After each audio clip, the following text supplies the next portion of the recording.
Kia ora, g'day, welcome back once again here with a requested video reaction. This is to Mr. Heston Russell, war hero or war criminal, from Afghanistan to the Australian Federal Court. This is in and around the ABC News, a taxpayer-funded media organisation from what I understand, and their attempts or them doctoring video footage, etc. of Mr. Russell and some of the actions of his team. So anyway, let's jump into this.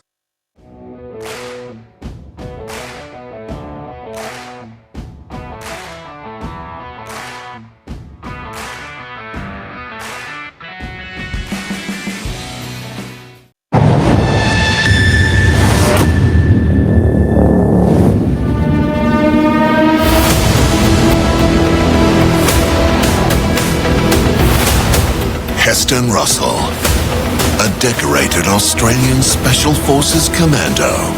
We carried the Australian flag on our arm, and we were there representing more than us. He proved fearless in battle, iron-willed in his personal convictions. I kept my sexuality a secret for my entire career. And prepared to put it all on the line. Talk about facing pure evil on earth. There's no way you can truly understand what combat is like unless you've been involved in it. But his judgment day came when he returned home and faced his fiercest enemy in an attack launched by the ABC. This Australian soldier is firing towards what appear to be unarmed civilians. It's pretty apparent to everybody involved in that mission that they had just killed a prisoner. Heston's battlefield this time, the Australian Federal Court. My experience with the ABC is they fight to the death. He's so brave, standing up for his men. Mum was crying, her face is so red, and she just threw her arms around me. And she said, "I thought I'd lost you." So is he a war hero? I felt like I was fighting for my life. Or war criminal?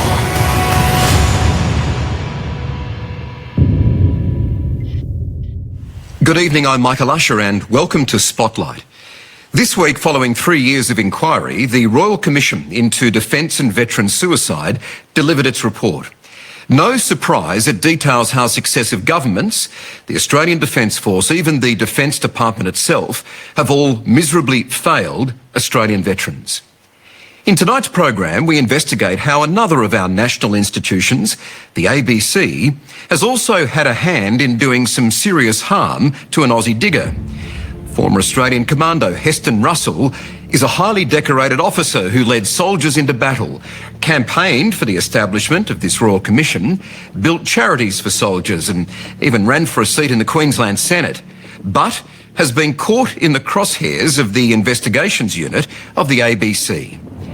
Well, several years after his discharge, he was targeted and tormented in a relentless attack that alleged he was the worst kind of soldier, leaving a trail of destruction in Afghanistan and involved in fraudulent behaviour back home. Liam Bartlett investigates. Heston. How are you? Good, you? Yeah, good, thank you. Good to see you. You too? Maybe, we'll see. Are you ready to talk about this? I think so. It needs to be done. I mean, what else have I got to lose over this?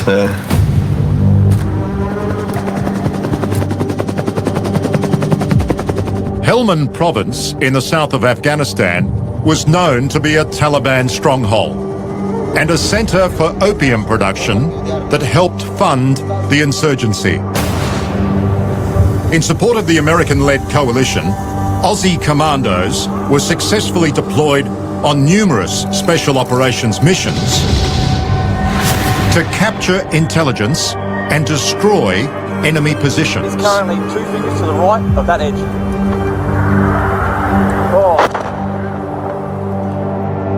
This was the theatre of war that Heston Russell stepped into as commander of the 2nd Commando Regiment's November Platoon. What are we looking at here? So this is a mission in Helmand. This footage is the actual combat helmet cam footage taken from my signaller. As per every single mission we go on, you're given the task, but given the purpose, the reason why. And that was, to disrupt or destroy an insurgent network, to destroy or neutralise funding that was helping to, fuel terrorism around the world.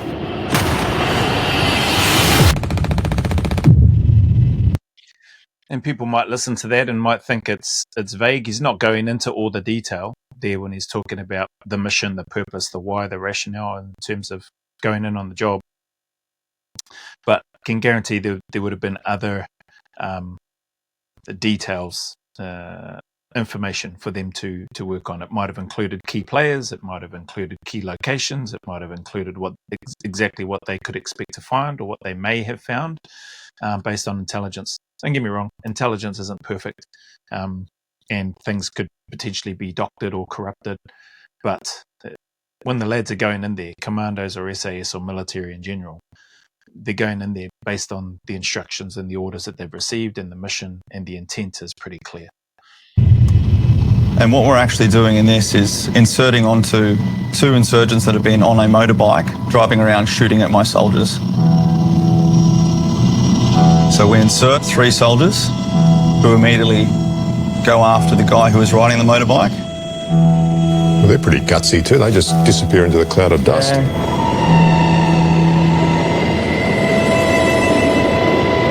So it's us watching this guy run towards the compound. So we've maintained positive identification of him both directly and with drones in the sky, running down this alleyway. And a tactic we'd employed to great success is firing a warning shot in the vicinity of someone to make them stop, freeze, put their hands up essentially. Why did he fire a warning shot? If he'd been shooting at Aussie troops 5 minutes before, why didn't he just try and kill him? Well, look, the majority of our missions derive their greatest value from capturing insurgents. After the warning shot, this insurgent has run into a compound and the drone has witnessed him bend over and pick up something. He's picked up something that looks like a weapon. And you'll hear me telling my soldier, shoot him, shoot him. We listen closely, you'll hear that.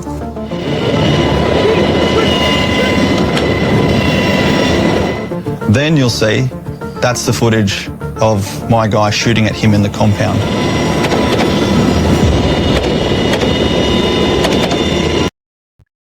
I really respect and love how transparent Heston Russell appears and seems, and the way he speaks, really articulate in and around what he's describing, very clear in terms of giving, I forget the name of the interviewer, giving him information, answering his questions.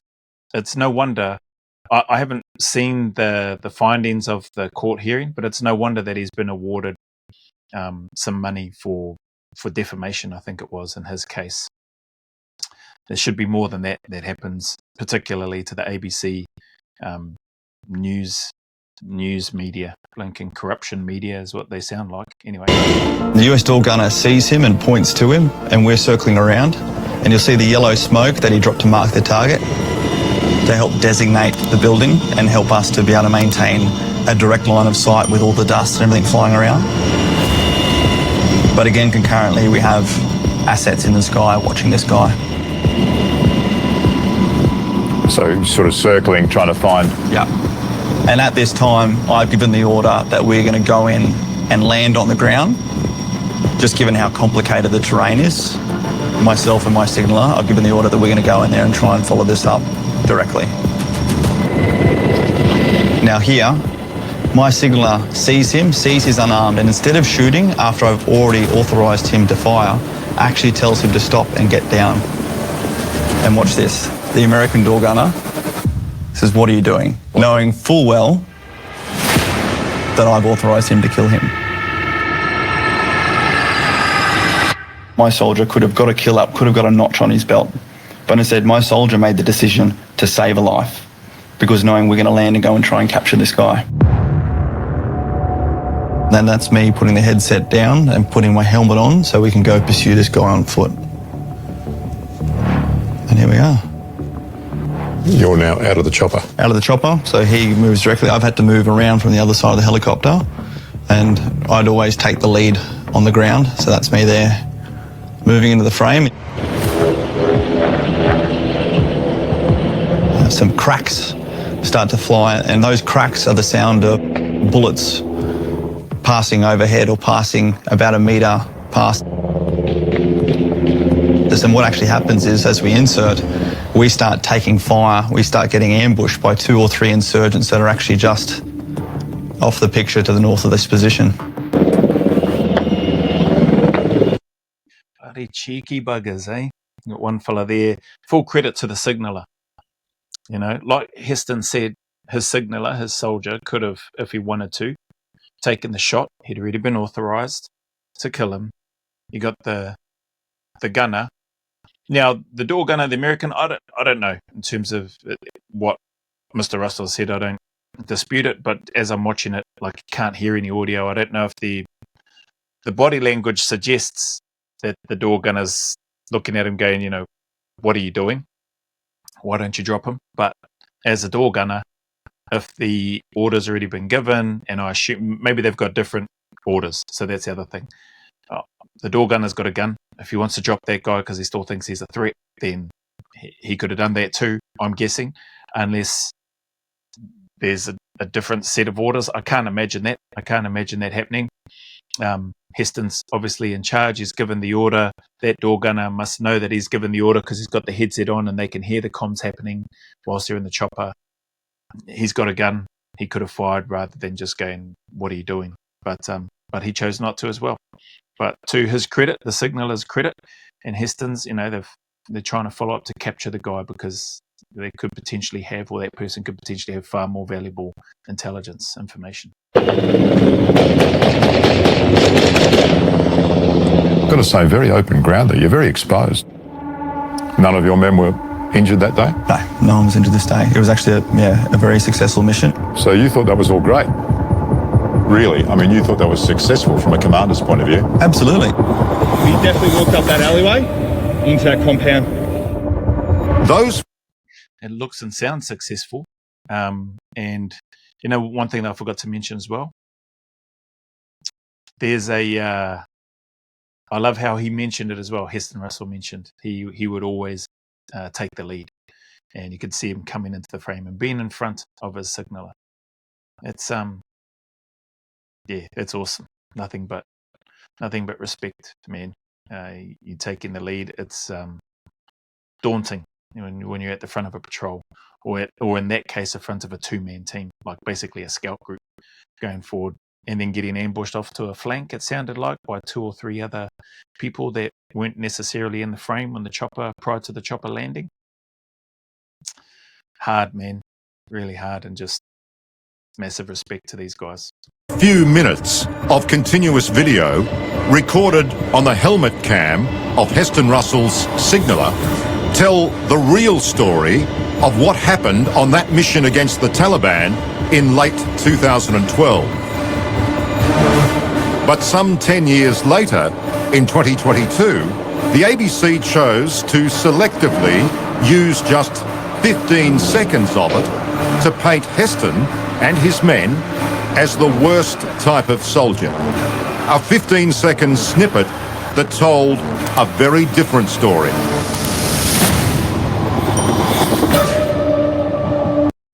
Why? Why ABC? Like, I'm sure people are already asking these questions, and what about the leaders in the military, in the Australian Defence Force? What are they doing to follow this up if it hasn't already been followed up? Yeah, I get the defamation case, but surely there must be more to it than that. How people could then, it makes me question what I've already been reacting to on the Four Corners, the Killing Fields documentary. You know, there's some stuff there which I've already looked at, which, you know, seems pretty black and white. I don't know what you'd go and doctor or edit in that particular one of those scenes in particular, but it does bring into question the credibility of a media organization, investigative department of that particular media organisation, the ABC, which just sounds bloody cucker.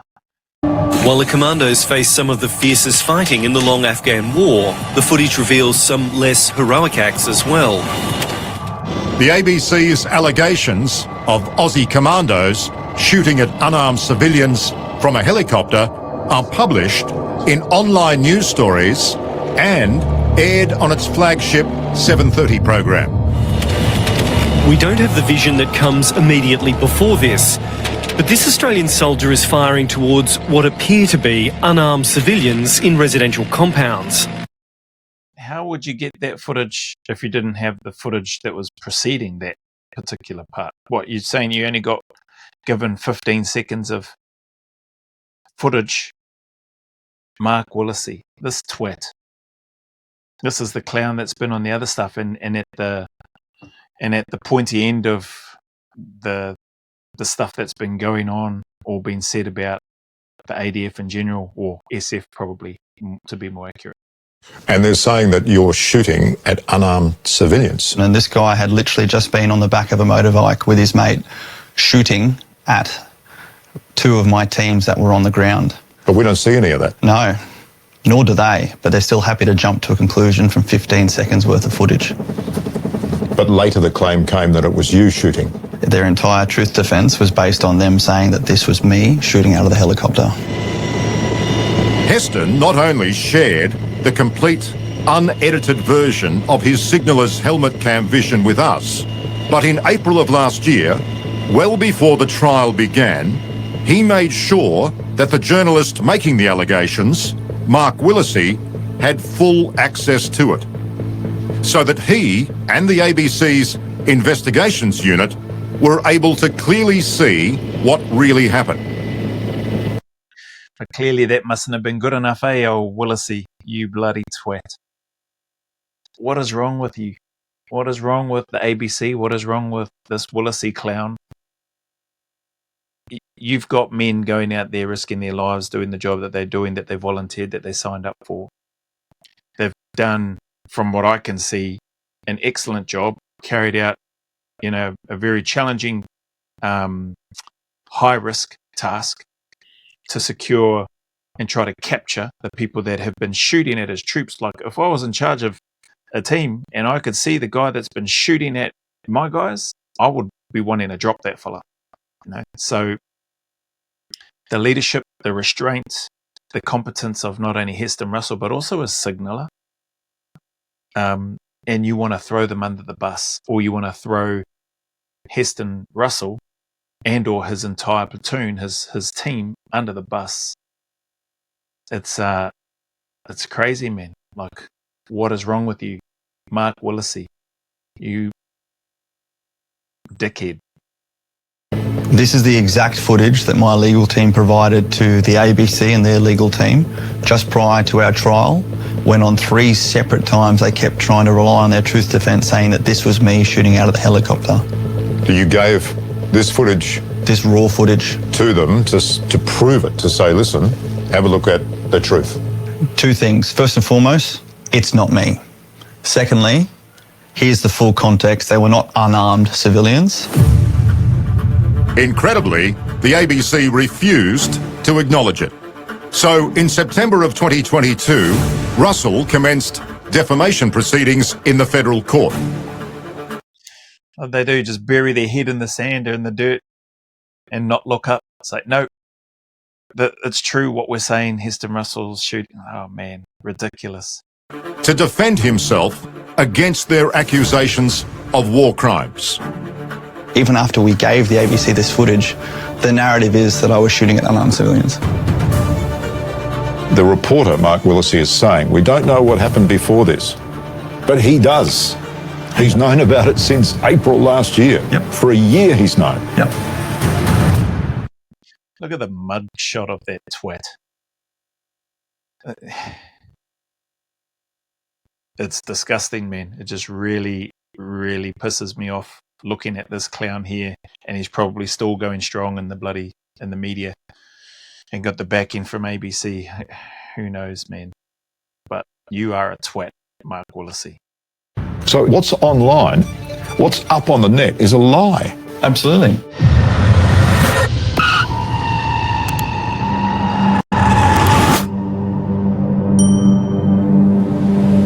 We've come to Savannah in Georgia to talk to the one soldier who can, better than most, independently verify what happened on that mission. You see, US Army Chief Warrant Officer Alan Dennis was the guy behind the controls.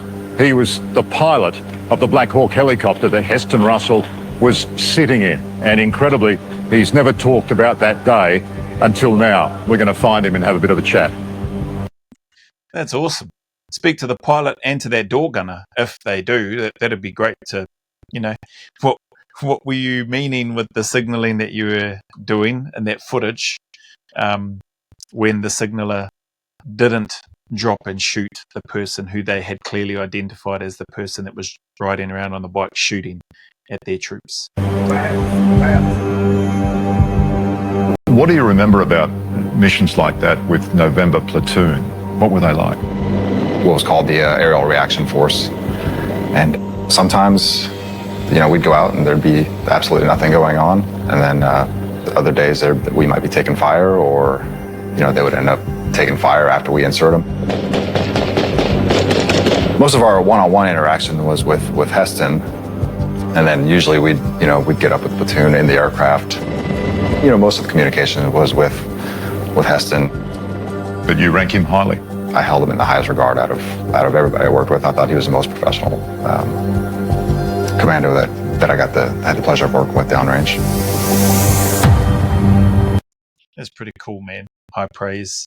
This guy's first time going on the media. Must have maybe got clearance or authorization to give his statement, but he doesn't, I assume, only knows what he knows of Heston, having worked with him, and you form opinions pretty quickly in the heat of battle and on operations about people that you're serving and working with, and immediately you figure out and clock who you can trust, who you want to work with, and you build connections pretty quickly. So to hear him speak so highly of Heston says a lot to the guy, and then seeing the footage and Heston speaking that he would always look to take the lead on anything on the ground.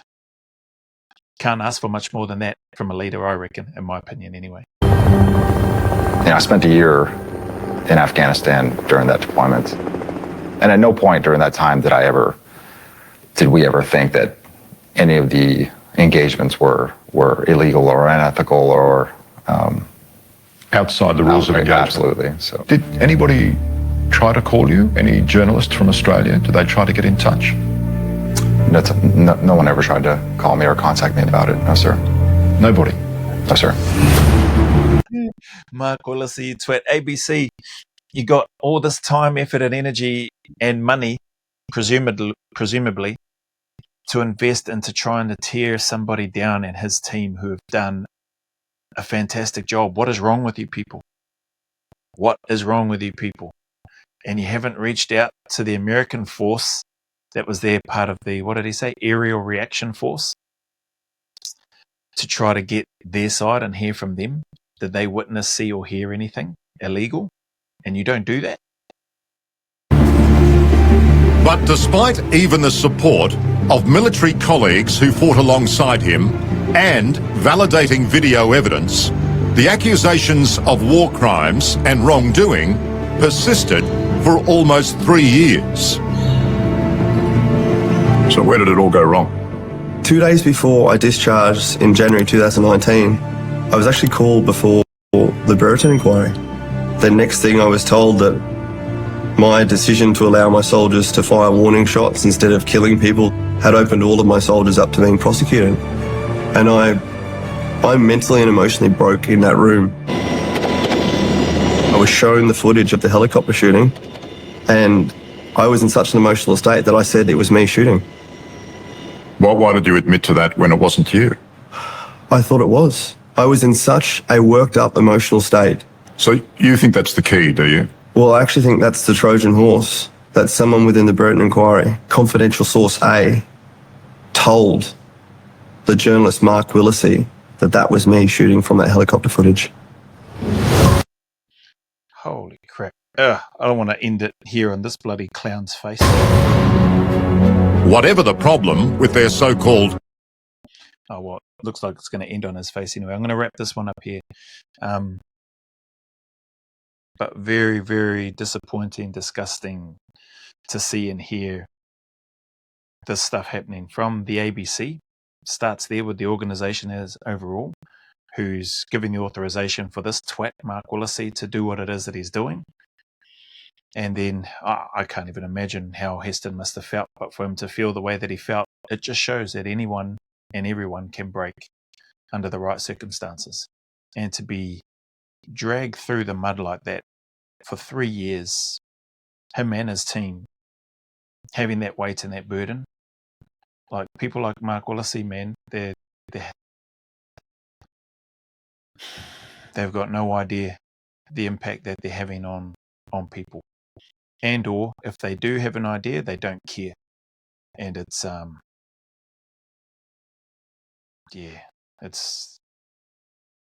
it sucks, man. Have a good hard look at yourself, Mark Willesee, and the ABC, and who you're employing and why you're employing them. And far out, as far as I'm concerned, they should get rid of that cancel that whole bloody network for the supposed work that they're doing. Anyway, I'll leave this here. I'll jump back into this later on and do another reaction, but appreciate your time and support as always. Thank you very much for the suggestion and recommendation. And yeah, keep them coming, man. I do enjoy the reactions. This one here does grind my gears a little bit, not having seen it before, but then hearing this and then listening and hearing, you can tell the difference. When you're listening to somebody that appears to have integrity, competence, intelligence, courage, clearly, this is Mr. Heston we're talking about. To me anyway, it seems to come through. Part of that may be my bias towards the military, but also the other part is seeing the raw footage, hearing his side, what he's given, and then just the way that the ABC has gone and taken that information and twisted it. For whatever reason, I have no idea. Whether maybe it gave them better ratings or whatever. It's crazy. And that people will gobble that up without asking any questions. Like the stuff that I've reacted to with Ben Robert-Smith, that just left me with more questions than answers. For some people, again, maybe it's those same people that are loyal followers of ABC News that believe everything that they spit out. For them, it was cut and dried. But for me, it's definitely not. But at the same time, I'm not afraid of leaning into and doing what's right for those people that have done the wrong things. If they've done the wrong things, then they need to be held accountable. That's what should happen. If that's the same in a military organization, that should happen the same in a media organization and any other organization that's around. So anyway, appreciate your time once again. As always, regardless of the challenges, difficulties, hard times that you may be going through, I just encourage you to keep tuning up, keep staying in the fight, put one foot in front of the other, take one day at a time. Know and trust that things can do and will get better, and that there is a light at the end of the tunnel, especially if you want it. Things always get better, so just stick at it. As always, go always a little further. Remember, who dares wins and who cares wins. And until the next video, there's a big mana wave coming from me to you, filled with my aroha, respect, appreciation, and gratitude for you all.